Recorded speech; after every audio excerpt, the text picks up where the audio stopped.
EMSradio.com. EMS information for the next generation. The EMS Garage is a production of EMSradio.com. You can find us on Facebook, just search EMS Garage. You can find us on Twitter at EMS Garage. Email us, emsgarage@gmail.com, or call us, 303-720-6001. The EMS Garage.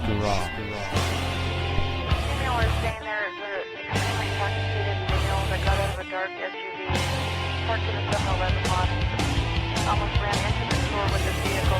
Checking out right now. Okay, I got DG on the phone there. Want to know if you can handle that call as well. Just confirming you are checking the patient. Sale 922 is on scene. Here's buddy.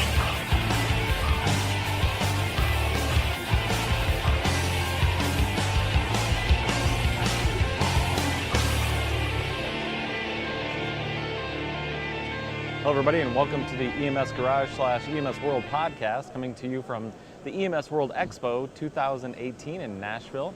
I'm Chris Montero, your host, and today I'm joined by Dr. Jeff Jarvis, and we're going to talk about something near and dear to you, which is some things around innovation.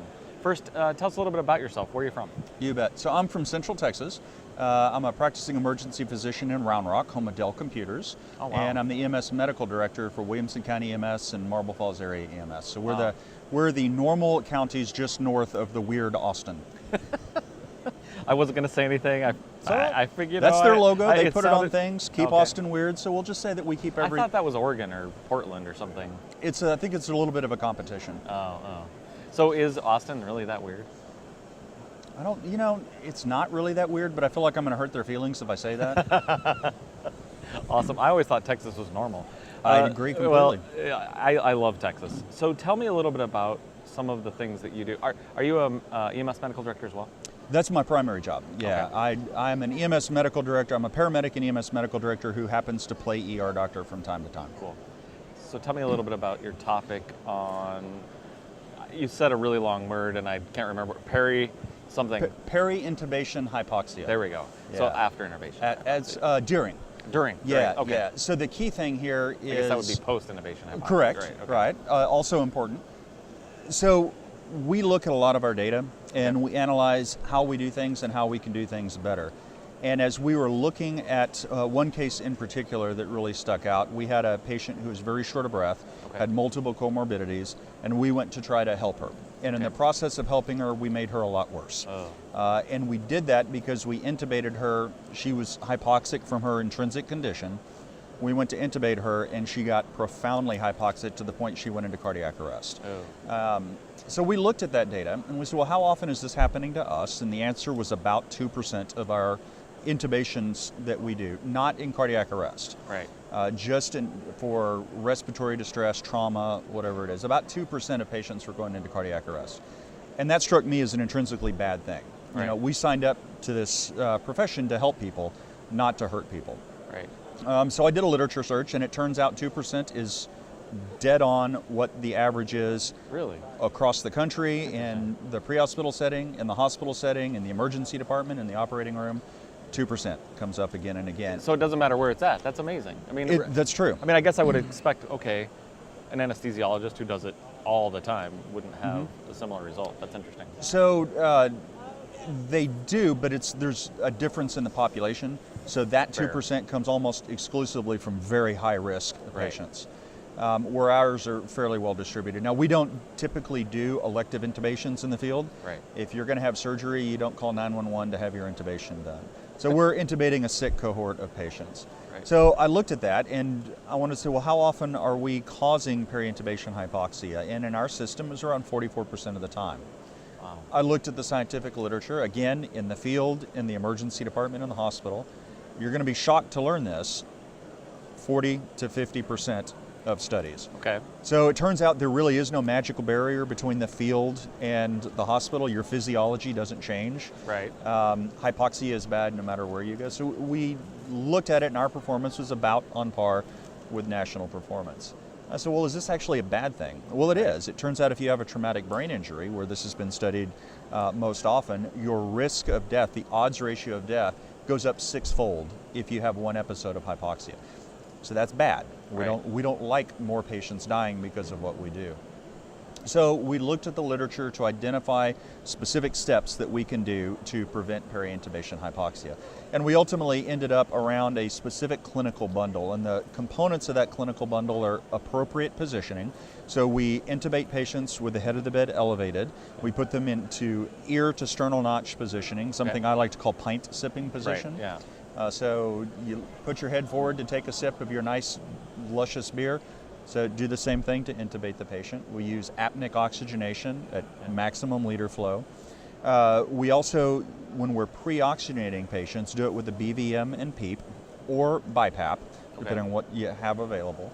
And we use delayed sequence intubation. So we will give the patient ketamine to sedate them to allow us to get their oxygen saturations up. And then we do something called goal-directed oxygen saturations, which means we no longer intubate hypoxic patients. That is a contraindication for us to intubate. And again, just to be clear, we're excluding, if you call us for cardiac arrest, not the same population. Makes complete sense. So in order to intubate, we do all of these things. The saturation has to be 94 or better for 3 minutes, and then we perform our intubation. So that's the clinical bundle. Positioning, apneic oxygenation, using the BVM, DSI, and goal-directed saturation. And we said, well, does this make a difference? And I mentioned that our starting rate of desaturation was 44%. So 44% of our intubations had peri-intubation hypoxia. We implemented this bundle and looked again, and it went from 44% to 3%. Whoa. So a pretty dramatic decrease in peri-intubation I guess hypoxia. the other question is, what is hypoxic? Under Absolutely. 90, under 80, under 70? I mean, what was your marker? Because I think that's important. It is. It's very important. So anytime you're talking about research, you probably ought to define your terms. So we use the standard definition. Hypoxia is 90%. If you look at some of the literature, people they will mix up what hypoxia is and what their goals are to avoid hypoxia. We looked at 90%. One of the things that we will tell people is, as you're intubating, if your SAT drops below 90, abort the intubation attempt. It's not because a SAT of 92 is dangerous, but because you're getting into the gray zone and you're at risk for true hypoxia. So we use 90%. Interesting. So when you did that, you went down from 44% to 3%. What were the clinical outcomes? Did you have any changes in outcomes because of it? So, as you know, getting outcome data is extraordinarily challenging. So we did not have access to that. So that's not part of the study that we did. And then what was your margin of error, and where was this? What was the significance of the findings? So that was, we actually did calculate p-values. So we published this in Annals of Emergency Medicine. And Annals was not in the least bit interested in p-values. Really? Why? Well, for very good statistical reasons. P-values are, almost nobody understands p-values, including statisticians. And they don't give you a good indication of the clinical impact. So what Annals wanted us to do instead is look at interquartile ranges and confidence intervals around the difference. So the difference was 44.3, so 41% difference decrease, and the confidence interval around that 41% was, and I don't remember the number off of my head, but it was roughly on the order of 38% decrease to 50% decrease. And the way you determine if that is statistically significant is, does it include, in this case it would be 0, and it doesn't. We are light years away from 0, so this is statistically significant. And when we did do a p-value, it was a very small number. Good. Well, and it seems like most good research, when you're under that 0.05% or something like that, you're in that great p-value range. And I agree. Most people don't understand that. How do you see us changing our practice then? What do we need to do as system administrators, as paramedics, as physicians? How can we start advocating to change that? So, and this is one of the things that I am very, very passionate about, because I don't like hurting people. I think the best thing that we can do is recognize that this is a system failure. It's not a failure of the individual paramedic. So the case that was the thing that led us to look into this I know the medics that were involved in that case very well and would let them intubate me or my family any day. They're outstanding clinicians. Right. The problem is that I had created a system that did not encourage them to focus on the things that matter. So we changed our system to make it exceedingly hard to allow hypoxia. So we use video laryngoscopy on every intubation, but we did that before also. Right. We use a dedicated checklist. We have essentially, we took the concept of a safety officer and we have a hypoxic officer. And their job is to monitor the patient saturation and hemodynamics and abort the intubation attempt anytime we see SATs drop below 94% or other decompensation.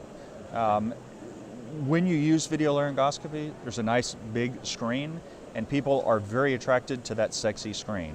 All eyes go directly to they forget that. everything else going on over Exactly. here, right? Yeah. Exactly. So we have one person whose sole job is to make sure that they are not looking at the sexy monitor. So Nice. they could care less whether what the intubating paramedic is doing. They're just looking at this. Likewise, the intubating paramedic is not paying attention to that. So we just admit that the intubating paramedic isn't going to pay attention to that anyway. And we tell them to just, let's practice a little cognitive offloading here. You focus on this task, you focus on this task. Excellent. So how long was your research? How many months did it take you guys? It's about 2.5 years. Wow. And now that's fully implemented. That's how you do Has every been. patient. So we stopped collecting, well, we obviously still collect Right. data. In order to do the research project, I took a chunk of it. We've been doing this for about 3 years now. Wow. And we're still seeing very consistent results. So so it was in the annals. Are you going to start publishing that in other journals as well? I am. Your I have an hospital article medicine? coming out in EMS World Okay, that good. is describing this. I've done several blog posts about why we do the things that we do. Excellent. And I come to conferences like this where people give me the opportunity to preach this. It's excellent. Where I've been asking all of our guests, where do you see EMS in 5 years? We actually had a conversation yesterday that maybe intubation's out, but Sure. I don't think intubation's out. That's my personal view. Yeah. I think it just has to be done safe and effectively with the right tools. Maybe direct Laryngoscopy. direct laryngoscopies out. Where do you see the future of EMS and also surrounding this one topic?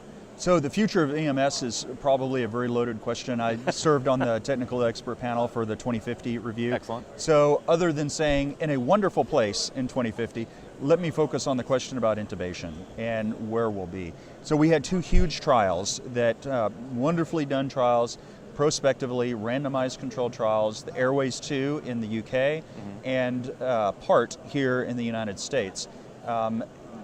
So Airways 2 compared intubation with an iGel and overall found no significant difference in neurologic outcome, and this was just cardiac arrest. Okay.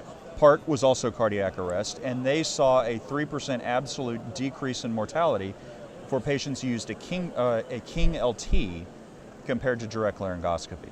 So I want to focus in on the PART because that is really getting a lot of attention, and it Right. should. Dr. Wang did a wonderful job with this, but it is being interpreted in a way to say we shouldn't intubate anymore, and I don't think that's what it says. Agreed. I think what it says is if you suck at intubation in cardiac arrest, then you should not intubate. I Right. think the evidence on that is crystal clear. If you look at both trials together and you say, we think for a variety of reasons we should use a supraglottic airway instead of intubation, the evidence I think is finalized. That is an absolutely appropriate thing to do. Right. What is not answered yet is if you do intubation well in cardiac arrest. So, for example, we do it at the appropriate time, and honestly, we're not sure what that appropriate time is. We're pretty sure it's after several rounds of good, high-quality, minimally interrupted CPR and early defibrillation. Who the hell knows what to do with epinephrine? Agreed. And if you're going to intubate, then you do it with first-pass success and without interrupting compressions. Now, my personal bias, because I'm a big believer in video laryngoscopy, is that we'll be doing that with video laryngoscopy. The big reason that we say the PART trial shows that if you suck at intubation, you shouldn't do it. First pass success in that trial in the intubation arm was 51%. Okay. That is below the national limit. or the national norm, and I would say most of us would agree that that is suboptimal. Yeah. What I would like to see is another study that shows doing it well compared to an iGel. The logistics of doing that are going to be pretty challenging. Agreed. Well, you're going to have a large cohort. Yep. You may even have to do states and maybe look at it that way. Well, and that's the other thing. And I'm sorry, the one other issue there, the 51%, both in the paramedic 2, or not paramedic 2, that was the epinephrine, Airways 2 trial, and part, it was direct laryngoscopy. Right. Very, no video laryngoscopy in the UK at the time. Right. And I think 3% of the intubations were done with video laryngoscopy in part.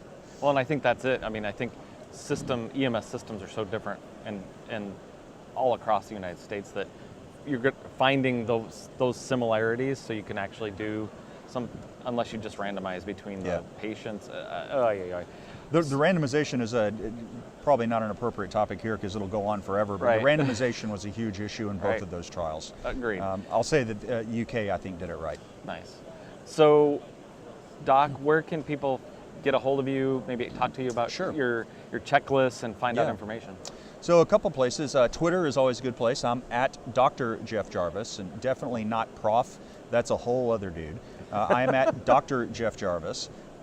You can look at our YouTube channel. We have lots of videos, both on Cool. how to use the King Vision, which is the video laryngoscope we use, as well as how to perform this approach to intubation. Excellent. And just go to our channel, Williamson County EMS, and take a look at the Annals article, and to help our sponsors here, take a look at EMS World. Right.